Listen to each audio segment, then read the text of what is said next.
जरा सोचिए, अगर साल 2014 में मोदी की जीत के पीछे वो जींस टी शर्ट वाला व्यक्ति न होता तो क्या नरेंद्र मोदी देश के प्रधानमंत्री बन पाते। जी हाँ, एक ऐसा व्यक्ति जो न नेता था, न कभी चुनाव लड़ा और ना ही राजनीति का हिस्सा रहा, लेकिन पूरे देश की राजनीति का गेम बदल दिया। अब आप सोच रहे होंगे कि आखिर ये कौन है, किसकी बात हो रही है, उस व्यक्ति का नाम क्या है। तो उस व्यक्ति का नाम प्रशांत किशोर है, जिन्हें लोग पीके भी कहते हैं। बिहार का साधारण सा लड़का जिसने अपनी पढ़ाई लिखाई के बाद यूनाइटेड नेशन तक नौकरी की और वहीं से अचानक आ गया राजनीति की उस दुनिया में जहां उसने ऐसे तीर चलाए कि पूरे देश की किस्मत ही बदल गई। दोस्तों, आज की इस सीरीज में हम आपको पीके की कहानी बताएंगे, वो भी स्टेप बाय स्टेप। कैसे मोदी को पीएम बनाने वाले यही पीके कुछ साल बाद मोदी के खिलाफ खड़े हो गए और कैसे उनका सफ़र राजनीति के सबसे दिलचस्प किस्सों में एक बन गया। दोस्तों, कहानी की शुरुआत होती है बिहार के रोहतास जिले से, जहां एक साधारण से मध्यम वर्गीय परिवार में जन्म हुआ प्रशांत किशोर का। पिता सरकारी डॉक्टर थे, माँ एक गृहिणी थी। घर में माहौल सादा था, लेकिन पढ़ाई लिखाई का दबाव बहुत ज़्यादा था। पीके ने अपनी शुरुआती पढ़ाई बिहार में ही की और फिर दिल्ली का रुख किया।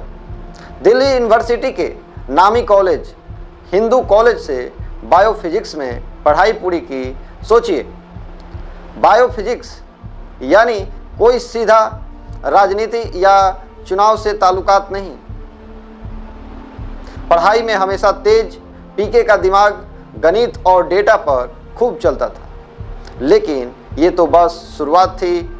आगे बढ़ते हुए वो पहुंच गए विदेश, यानी यूनाइटेड नेशन। वहाँ बतौर पब्लिक हेल्थ एक्सपर्ट का काम करने लगे।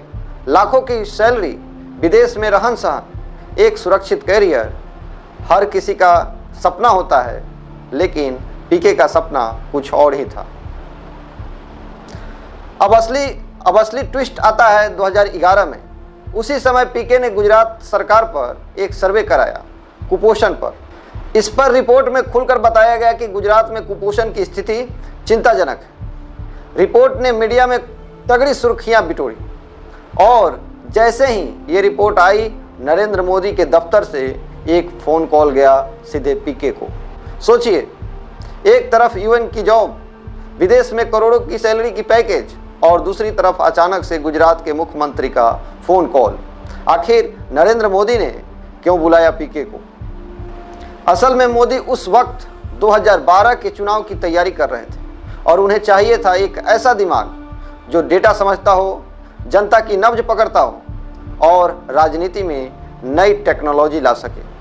पीके के लिए जीवन का सबसे बड़ा टर्निंग पॉइंट था। उन्होंने यूएन की आरामदायक नौकरी छोड़ दी और आ गए नरेंद्र मोदी के कैंप में। जींस टी शर्ट पहनने वाला ये लड़का अब राजनीति के सबसे बड़े अखाड़े में उतर चुका था और नरेंद्र मोदी ने जब पीके को बुलाया तो शर्तें भी साफ थी। मैं पर्दे के पीछे रहूँगा, सामने नहीं आऊँगा।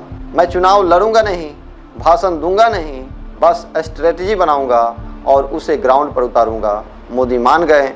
यहीं से शुरुआत हुई गुजरात 2012 विधानसभा चुनाव की। पीके ने पहली बार टेक्नोलॉजी और डेटा को भारतीय राजनीति में बड़े पैमाने पर उतारा। बूथ लेवल तक डेटा कलेक्शन, वोटर प्रोफाइलिंग और चाय पर चर्चा जैसे कैंपेन चलाए।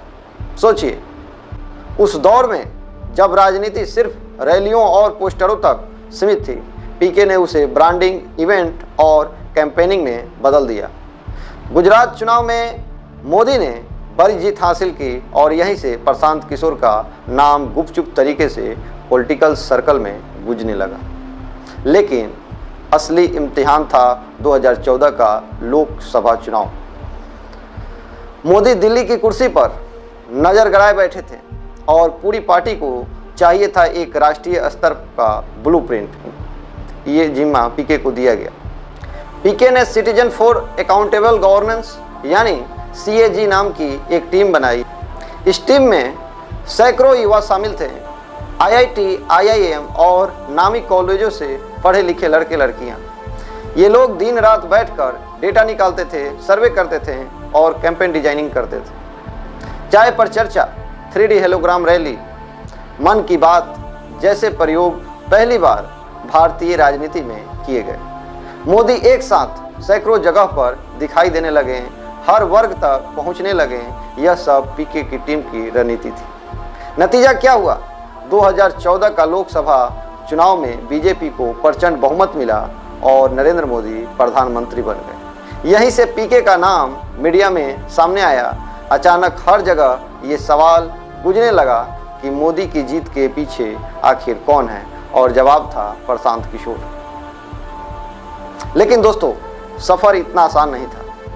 मीडिया ने पीके को चाणक्य कहना शुरू कर दिया, लेकिन पार्टी के भीतर कई नेताओं को एक बाहरी लड़के की इतनी ताकत हजम नहीं हो रही थी। यही था वो बाधा जहां पीके को अपनी पहचान साबित करनी थी और राजनीति की असली धुरंधरों से मुकाबला करना था। दोस्तों, 2014 की जीत के बाद प्रशांत किशोर का कद आसमान छूने लगा। मीडिया में उनकी चर्चा होने लगी। कोई उन्हें चाणक्य कहता तो कोई विजयी मशीन। लेकिन पीके सिर्फ मोदी तक सीमित नहीं रहे। उन्होंने तय किया कि अब देश के अलग अलग नेताओं के साथ भी काम करेंगे। सबसे पहला बड़ा मौका आया 2015 में, बिहार चुनाव।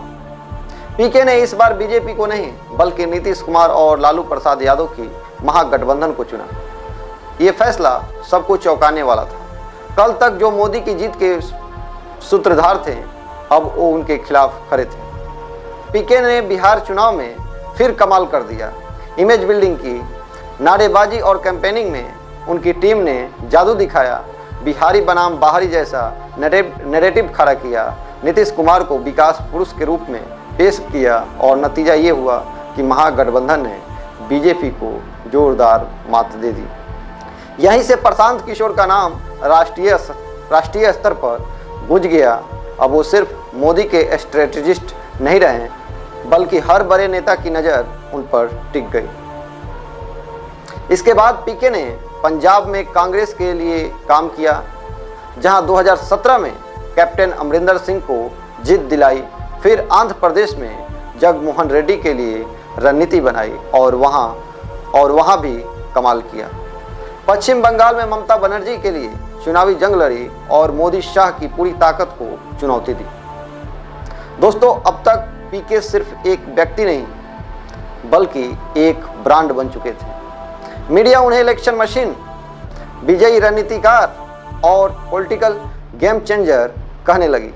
लेकिन ये शोहरत अपने साथ नई चुनौतियां भी लेकर आई। हर पार्टी उन्हें चाहती थी, हर नेता उन्हें अपने साथ जोड़ना चाहता था। लेकिन सवाल यह है कि इतनी ऊंचाइयों पर पहुंचने के बाद पीके आगे क्या करने वाले थे? क्या वो हमेशा पर्दे के पीछे रहेंगे या खुद को राजनीति में उतारेंगे? दोस्तों, यही सवाल हमें ले जाता है उनकी कहानी के सबसे दिलचस्प हिस्से पर, यानी पीके का संघर्ष और राजनीति में सीधे उतरने का फैसला। अब तक की कहानी में आपने देखा एक साधारण सा परिवार का लड़का कैसे ईवीएम की नौकरी छोड़कर नरेंद्र मोदी का सबसे भरोसेमंद स्ट्रेटेजिस्ट बना, कैसे 2014 की ऐतिहासिक जीत लिखी और फिर उसी मोदी के खिलाफ खड़े होकर नीतीश, ममता और जग्गन जैसे नेताओं को जीत दिलाई। लेकिन अब बड़ा सवाल यह है कि क्या प्रशांत किशोर हमेशा पर्दे के पीछे रहेंगे? 2018 के बाद पीके ने खुले तौर पर राजनीति में आने की कोशिश शुरू की। उन्होंने बिहार में जन स्वराज अभियान चलाया, गांव-गांव जाकर जनता से मिले, खुद को सिर्फ चुनावी मैनेजर नहीं बल्कि एक नेता के तौर पर पेश करने की कोशिश की। लेकिन क्या जनता उन्हें स्वीकार करेगी? क्या बिहार की राजनीति में लालू, नीतीश और बीजेपी के बीच पीके अपनी जगह बना पाएंगे? सोचिए, जिसने मोदी को दिल्ली तक पहुंचाया, जिसने नीतीश को पटना में जिताया, जिसने ममता को बंगाल की गद्दी पर बैठाए रखा, क्या वही प्रशांत किशोर खुद चुनाव जीत पाएंगे? आज भी लाखों लोग ये सवाल पूछते हैं, पीके का अगला कदम क्या होगा? क्या वो 2025 में बिहार की राजनीति में एक धमाका करेंगे या फिर हमेशा के लिए पर्दे के पीछे रहकर नेताओं का किंग मेकर बने रहेंगे। यही है प्रशांत किशोर की कहानी का सबसे बड़ा रहस्य। तो आपको क्या लगता है, पीके मुख्यमंत्री बनेंगे या सिर्फ रणनीतिकार बने रहेंगे? नीचे कमेंट में अपनी राय जरूर दीजिए। और हाँ, सीरीज का अगला भाग और भी ज़्यादा धमाकेदार होगा। जुड़े रहिए क्योंकि कहानी अभी बाकी है।